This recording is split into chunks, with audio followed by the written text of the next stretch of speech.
mensaje es antes que la lámpara de Dios fuese apagada. Hace muchos años leí este versículo y siempre cautivó mi corazón el poder encierra este versículo, pero quisiera primero compartir con él el contexto. En el versículo 1 habíamos leído: el joven Samuel ministraba a Jehová en presencia de Elí, y la palabra de Jehová escaseaba en aquellos días. No había visión con frecuencia. Me preguntaba yo cuando estudiaba este pasaje, ¿por qué la palabra de Jehová escaseaba en aquellos días? ¿Por qué era tan difícil escuchar la voz de Dios? ¿Por qué era tan difícil? ¿Qué estaba pasando en aquel tiempo? Cuando este texto nos dice que escaseaba la palabra de Jehová. El tiempo en el que se escribió este libro, el libro de Primera de Samuel, vino aproximadamente en el tiempo de los jueces, hacia el final del tiempo de los jueces.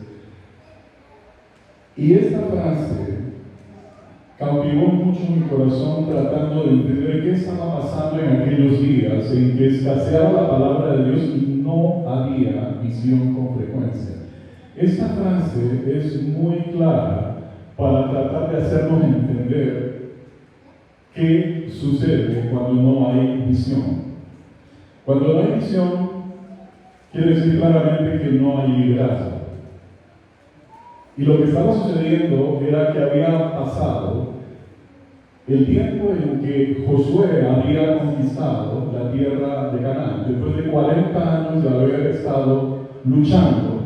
¿Quiénes conocen toda la historia de la conquista de la tierra de Canaán? ¿Lo conocen? ¿Sí? Si no se la cuento. Moisés había pasado 40 años en el desierto, después de haber librado al pueblo de Israel, y pasó 40 años por el desierto, camino hacia la tierra prometida, camino hacia la tierra de Canaán. En esos 40 años Dios le demostró su apoyo, su respaldo, y permitió hacer grandes milagros y prodigios para darse cuenta de que la mano de Dios estaba sobre Moisés y estaba sobre el pueblo de Israel.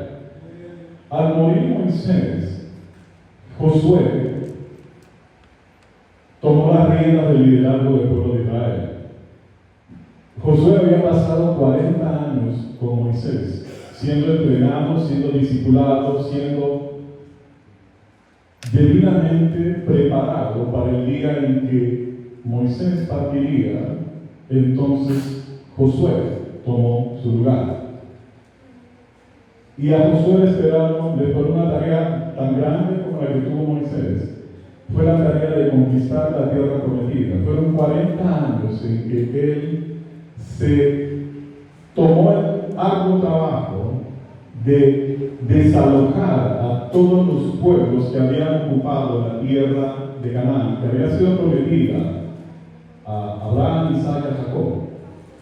Era una tierra que cuando Dios se la mostró a Josué y a Caleb, era una tierra que estaba invadida, ocupada por pueblos que no eran el pueblo de Dios y que adoraban a dioses ajenos, a dioses paganos.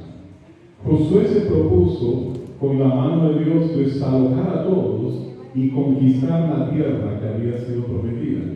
Pero pasó un problema. Cuando Josué murió, no hubo nadie que tomara la posta. Cuando Moisés murió, Josué estaba preparado y pudo continuar el trabajo. Cuando Josué murió, no hubo nadie. No hubo otro Josué que continuara el trabajo que Josué había hecho. Entonces pasamos por una etapa de caos. No había un líder claro después de Josué. Hubo un tiempo donde los jueces estuvieron administrando justicia, estuvieron tomando cierto liderazgo en el pueblo de Israel. Y entre ellos está Otoniel, el primer juez, apareció Débora, que deben conocer mucho de Débora. Luego apareció Gedeón, conocemos mucho de Gedeón. Vino Sansón, por mencionar algunos de los jueces más conocidos, pero ninguno de ellos tuvo realmente un testimonio tan claro, tan puro, como lo tuvo en su momento Moisés, como lo tuvo Josué, que fueron hombres que caminaron con Dios de una manera obediente todos los días de su vida hasta que el Señor los llamó a su presencia. Conocemos el caso de Sansón, sus problemas, sus caídas. Conocemos de Gedeón, con grandes dudas, grandes aprendizajes, pero igual fue un tiempo donde no había un líder claro. En este tiempo, pasados esos días, llega esta palabra donde Dios nos dice en 1 Samuel que la palabra de Dios escaseaba en aquellos días. Y yo me preguntaba cómo es posible que un pueblo que vio milagros y prodigios, que un pueblo que vio abrir el mar, que un pueblo que vio caer maná del cielo, vio abrir la peña y ver brotar el agua, un pueblo que vio tantos milagros, llegó un día en que ya no le interesaba escuchar la voz de Dios. ¿Cómo es posible que después de haber visto tantos milagros, como estoy seguro que cada uno de ustedes ha visto milagros en su vida? Amén o no. Dios ha hecho milagros en su vida, ha hecho grandes proezas, porque en medio de todas sus dificultades, en medio de todos sus problemas, Dios ha sido fiel. A pesar de nuestra desobediencia, Dios ha permanecido fiel. Y solo su pura misericordia no nos ha consumido. Y eso lo dice claramente el profeta Jeremías en el libro de Lamentaciones. Por la misericordia de Dios no hemos sido consumidos, porque nunca decayeron sus misericordias, nuevas son cada mañana. Bendito sea Dios. La misericordia de Dios estuvo con el pueblo de Israel, pero hubo un tiempo donde ya Israel, pienso yo, no tuvo la integridad y la pureza que tuvieron sus otros líderes. Y yo pienso personalmente que Israel cometió el error, o quizás Josué no expulsó a todos los pueblos que tenían que expulsar cuando conquistó la tierra de Canaán. En algunos pueblos tuvo cierta misericordia y le perdonó la vida a algunos, pero el haber permitido seguir conviviendo con otros pueblos que adoraban a dioses paganos, permitió que se mezclara la adoración hacia Dios con la adoración hacia el mundo.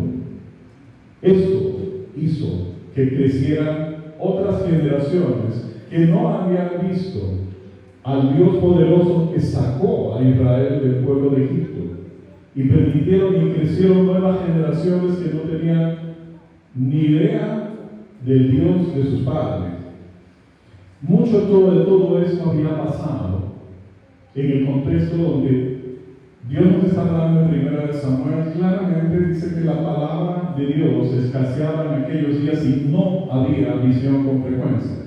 Cuando no hay visión es porque no hay un liderazgo claro, no tenemos claro qué queremos y a dónde vamos. Y eso es crítico en una posición de liderazgo.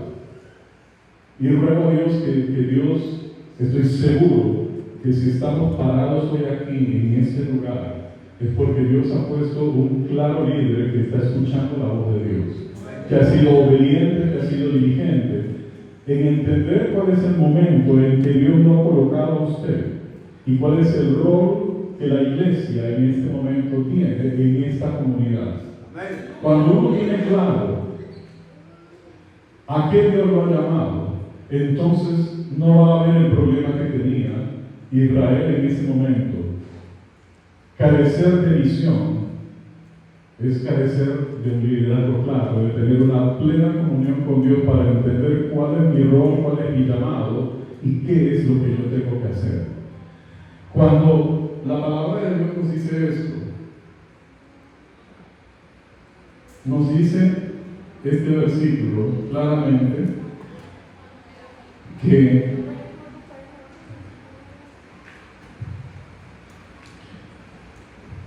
me ponía a pensar, claramente la palabra de Dios escaseaba, y si yo me pongo a pensar en el día de hoy, quizás no parezca que está pasando lo mismo, porque en este momento, si algo abunda en nuestro mundo actual, es precisamente la predicación de la palabra de Dios. Estamos viviendo en una época de la historia donde nadie puede decir que no hay palabra. La escuchamos por la televisión, la escuchamos por la radio. Creo, no sé cuántas versiones o traducciones de la Biblia existen en todos los idiomas. Puede escuchar la Biblia y la predicación en podcast, la puede escuchar en YouTube, la puede escuchar en las redes sociales. ¿Cuántos leen devocionales por las redes sociales? Palabras, mensajes, predicación. Hoy en día se predican los cultos en vivo por Facebook. Hay prédicas en Instagram que son en vivo. O sea, no hay escasez de palabra de Dios. Hoy en día no lo hay. Abunda la literatura, abundan los podcasts, la tecnología ha permitido que lleguemos tan lejos en ese aspecto donde podemos dar gloria a Dios porque su palabra se extiende de muchas maneras y ni siquiera la pandemia detuvo la predicación de la palabra de Dios.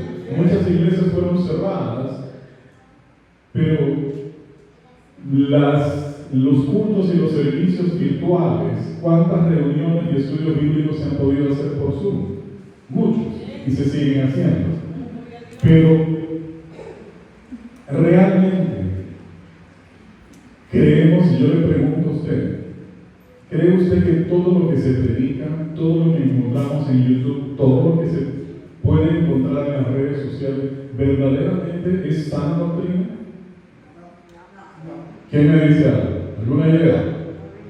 Tenemos que tener cuidado. Tenemos que tener mucho cuidado, porque si usted pone a buscar verdadera palabra, doctrina a través de YouTube, por ejemplo, escoja un tema, el tema que usted quiera, y va a encontrar cantidad de versiones que tiene que tener mucho cuidado para poder discernir si esa es palabra de Dios o no es palabra de Dios. Nos hemos encontrado nosotros que somos estudiantes del Instituto Bíblico, que estamos preparándonos para el pastorado. Hemos hecho investigaciones sobre el Apocalipsis, sobre la salvación, sobre la redención, sobre tantos temas de doctrina tan importantes, que cuando queremos encontrar más información, lo que encontramos, hay que orar para tener cuidado con qué nos estamos encontrando. Es tan fácil subir una prédica, subir un video, subir uploads a las redes sociales, algo. Cualquiera transmite una prédica, cualquiera transmite un mensaje. No es prohibido, tenemos toda la libertad para hacerlo, pero tengan cuidado con lo que están escuchando. Tengan mucho cuidado porque no todo lo que está allí es palabra de Dios. ¿Cómo lo puede saber usted? Estudiando la palabra. Solo si conoce la palabra podrá diferenciar lo que es de Dios y lo que no es de Dios. Lo que es de Satanás y lo que es del Espíritu.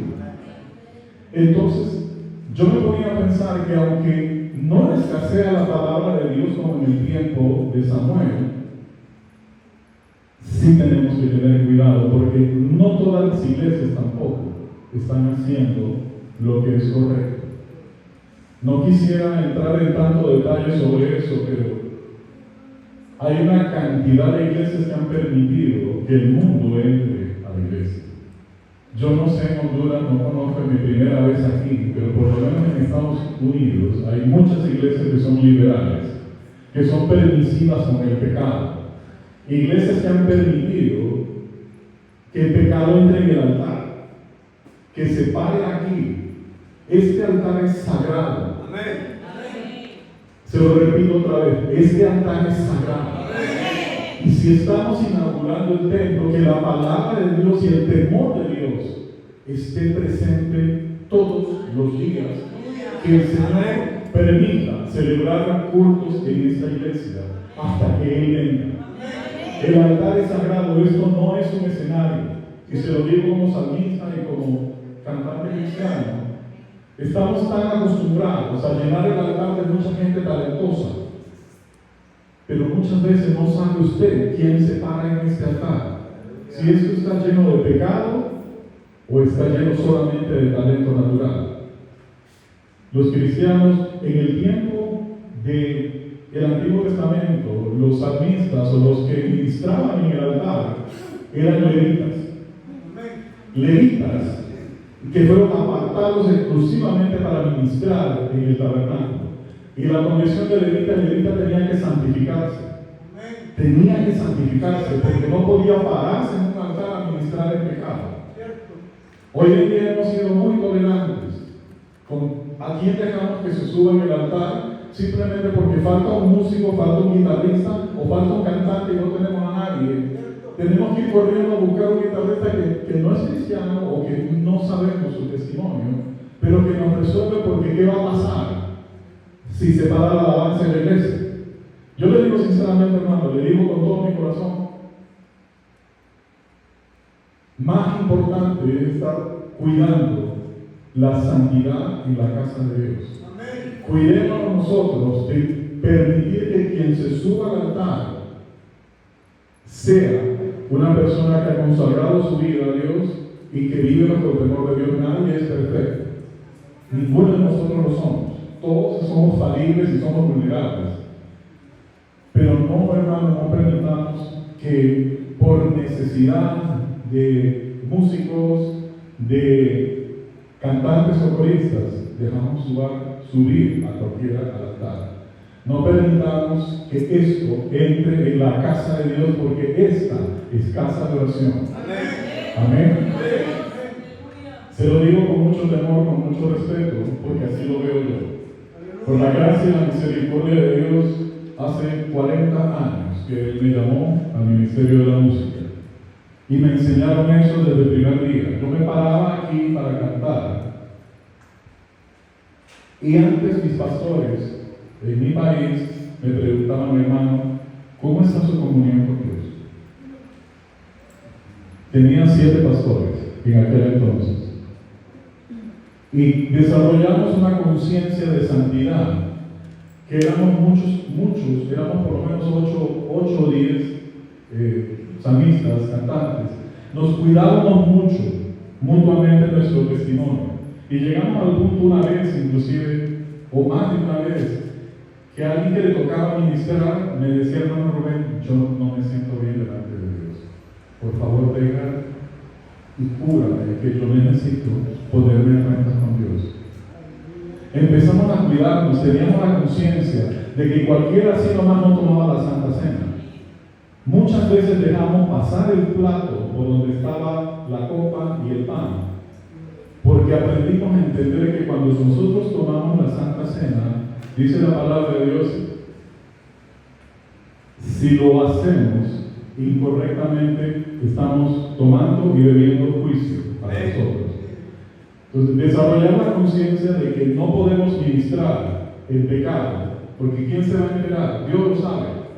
Dios sabe perfectamente cuando usted está en pecado, cuando usted está en conflicto con su esposo, cuando usted está en plenos problemas con su propia familia. Cuando hay pastores que antes de llegar a subir al altar han tenido un problema, hay una pelea con su esposa. Usted simplemente para cuidar la apariencia va a venir a cumplir con su rol. Arregle sus cuentas con su esposa, arregle sus cuentas con sus hijos. Pida perdón si tiene que pedir perdón. Arrepiéntase si tiene un problema con alguien en la iglesia, reconcíliese.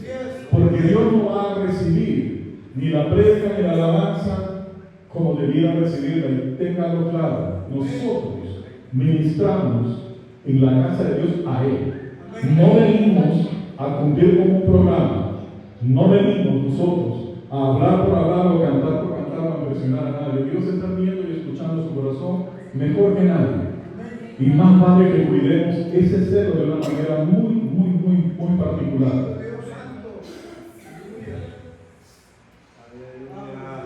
Quiero terminar diciéndole esto.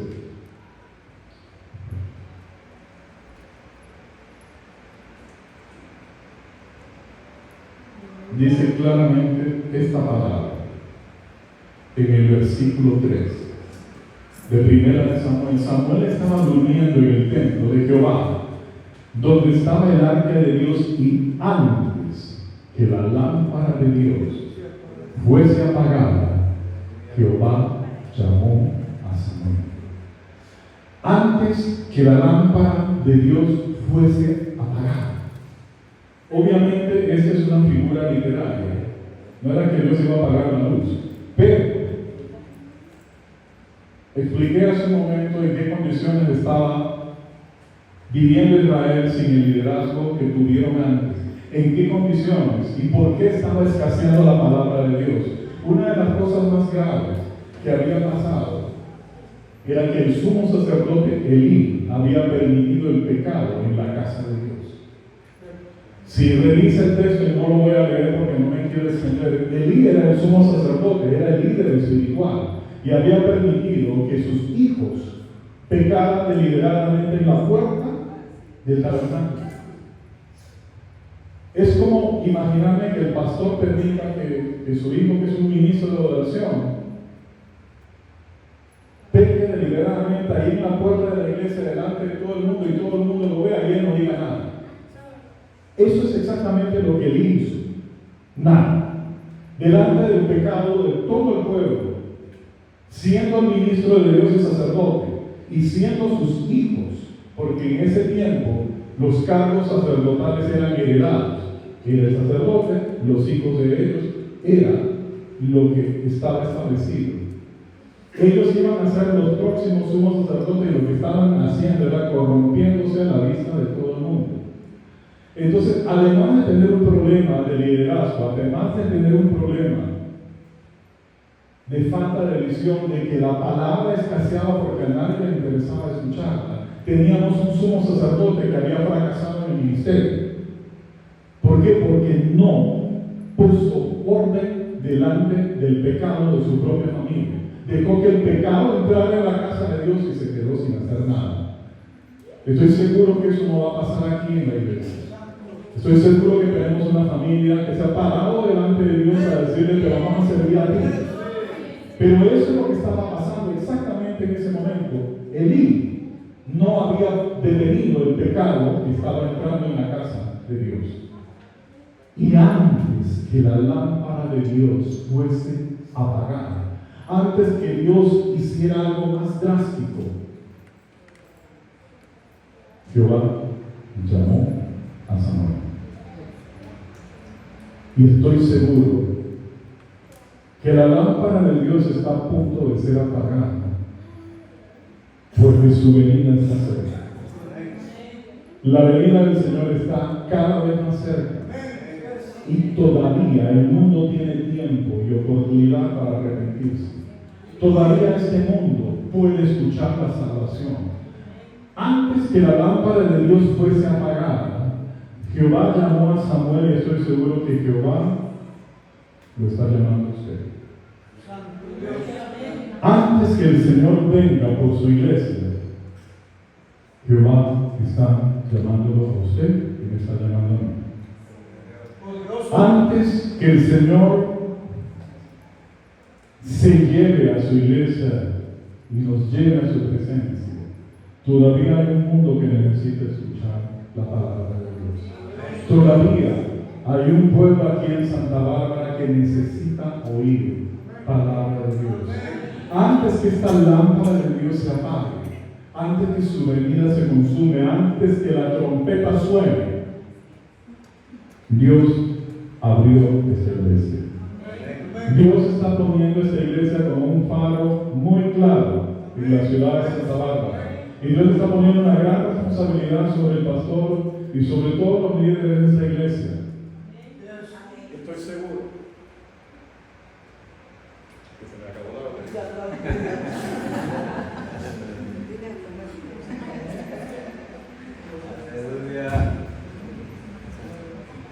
Y antes que la lámpara de Dios se apague, Dios lo está llamando a usted. La palabra y mi mensaje termina en este versículo diciendo: y antes que la lámpara de Dios fuese apagada, Jehová llamó a Samuel, y él le dijo: Heme aquí. Dios le está haciendo la misma pregunta a usted. Dios lo escogió a usted con un propósito y hay un llamado muy claro sobre su vida y es muy personal y es muy individual. En muchas cosas nosotros todos tenemos un llamado común. Dios nos ha llamado a todos a la gran comisión. Pero dentro de nuestra vida individual y personal, Dios tiene un llamado muy específico. A unos llaman al pastorado, a otros llaman al campo misionero, otros llaman al evangelismo, otros llaman al liderazgo. A distintas tareas es necesario que usted sepa a qué lo llamó a usted. Es necesario que usted lo descubra y no pase simplemente tiempo asistiendo a la iglesia y amén porque lo hace. Necesita entender cuál es su llamado. Porque el día que usted descubra para qué lo llamó usted, usted va a dar su vida para cumplir con el llamado de Dios. Lo va a hacer y Dios espera eso. Usted queme el resto de su vida cumpliendo el llamado para el que Dios lo llamó a usted. Porque Dios no escogió a otro, lo escogió a usted. Esa tarea no deje de hacerla porque el Señor buscaría a otro que esté más interesado o más dispuesto. No deje eso. Si usted Dios lo llamó, dígale aquí estoy. Así como a Samuel le dijo, heme aquí, Señor. Aquí estoy. Y el libro de Samuel dice que Dios lo llamó 3 veces y él no entendió. Escuchó una voz y no sabía de dónde venía. Hasta que Elí le dijo, si te vuelve a llamar, dile, heme aquí. Quizás Dios estaba escuchando tus oraciones. Y estoy seguro que Dios quiere concederte muchas de las peticiones que están en tu corazón. Estoy seguro que Dios quiere hacer grandes cosas en tu vida. Él está esperando que tú le digas, ven aquí, Señor. Haz conmigo lo que tú quieras. Haz conmigo lo que tú quieras y esa decisión nos puede costar la vida entera si decidimos llevarla hasta el final. Pablo dijo, de ninguna cosa hago caso, ni estimo preciosa mi vida con tal que acabe mi carrera con vos. A él no lo detuvo nada. Una vez que él entendió que Dios lo llamó para predicar el evangelio a los gentiles porque ese fue su llamado. A él lo apedrearon, y está en el libro de los Hechos. A él lo azotaron, lo castigaron, lo mandaron a la cárcel y sufrió como ningún apóstol. Ninguno de los 12 que anduvieron con él sufrieron como Pablo, que no lo vio, pero no fue necesario. Él entregó su vida entera al Señor y terminó con gozo. Yo deseo de todo mi corazón que cada uno de nosotros entendamos y descubramos a quién Dios nos llamó y el día que lo sepamos, lo demos todo por Él, porque Él lo dio todo por nosotros. Y Dios nos permita acabar nuestra carrera con gozo y decir, Señor, aquí estoy, cumplí con tu llamado, Señor, recíbeme en tu gloria. Y Dios nos diga, ven, buen siervo fiel, sobre poco has sido fiel, sobre mucho te pondré. Dios permita que esta linda iglesia, la próxima vez que la visitemos, duplique la asistencia, y no solamente el número, sino que la unción y el poder de Dios tumbe todas estas paredes, y que todo el mundo conozca que aquí la presencia de Dios vive cada día que pasa de hoy en adelante. Permítame terminar con una oración, por favor. Si me acompañan y se ponen de pie, les agradezco mucho. Padre bendito, Dios todopoderoso, Señor. Gracias, Señor, por tu palabra, Señor. Tú nos llamaste, Señor. Y queremos ser responsables delante de ti, oh Dios. Y antes que tu lámpara se apague, oh Dios, antes, Señor, que tú vengas por tu pueblo, antes, Señor, que ya no haya más lugar para encontrar salvación, permítenos darte lo mejor de nosotros, Señor. Servirte, predicar tu palabra, Señor, ser fiel y obediente para aquello para lo cual tú nos llamaste, Señor. Bendice esta iglesia, Señor, bendice a tu pastor, bendice a cada uno de los que hoy somos testigos de tu amor y tu fidelidad, Señor. A ti sea la gloria, el honor y el imperio, Dios, por todos los siglos de los siglos. Amén y amén. Dios los bendiga.